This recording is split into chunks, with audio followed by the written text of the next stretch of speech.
இதில அதிமுக உச்சநீதிமன்றத்தில வழக்கு தொடுத்திருக்கிறாங்க. அதிமுகவினுடைய இந்த நகர்வ எப்படி பார்க்குறீங்க? அதிமுக போன வழக்க சுவத்தில் அடித்த பந்து மாரி உச்சநீதிமன்றம் உடனே அத திருப்பி இது எதுக்கு இதெல்லாம் கொண்டு வர்றீங்க அப்படின்னு கேட்டிருக்கிறாங்க. நீங்க அதாவது மெரிட் ஆஃப் த இஷ்யூ இருக்குல்ல. நீங்க நீதிமன்றத்துக்கு போன கட்சிகள் என்ன சொல்றாங்கன்னா, இது ஒரு பொருத்தமான காலம் இல்ல. நீங்க ஏற்கனவே 2002, 2004 விவரங்கள்லாம் கேட்குறீங்க. நிறைய இடம்பெயர்வு இருந்திருக்கு. அப்ப இருக்கிற உறவினர் பேரு, அவங்களுடைய இதெல்லாம் கேட்குறீங்க. இதெல்லாம் ஒரு மெட்டீரியலைஸ் பண்ணவே முடியாது. ரொம்ப பிராக்டிக்கல் டிஃபிகல்ட்டி இருக்குன்னு அவங்க கேட்குறாங்க. ஸோ இந்த மாதிரி ஒரு ஜெனுவின் கிரவுண்டில் மற்ற கட்சிகள் போகிறாங்க. அதிமுக என்ன கிரவுண்டில் போச்சு, இதை நாங்கள் சப்போர்ட் பண்ணுறோம், எதிர்கட்சிகளுடைய வாதத்தை நீங்கள் எடுத்துக்க கூடாது அப்படின்னு போனாங்கன்னா உச்சநீதிமன்றமே சொல்லியிருக்கு. எதுக்கு இந்த மாதிரி மனுவெல்லாம் தூக்கிட்டு நீங்கள் உச்சநீதிமன்றத்துக்கு வர்றீங்க அப்படின்னு சொல்லிட்டு அதை ஸ்குவாஷ் பண்ணியிருக்கிறாங்க.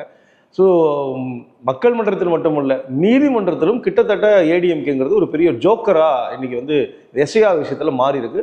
நிச்சயமாக மக்கள் அதிமுக பாஜகவை எப்படி தேர்தலில் புறக்கணிக்க போகிறாங்களோ, இந்த எஸ்ஐஆர் அவங்களுடைய பொலிட்டிக்கல் நிலைப்பாடையும் வச்சுக்கிட்டு அதை இன்னும் ஸ்ட்ரென்தன் ஆகும் தான் நான் பார்க்குறேன்.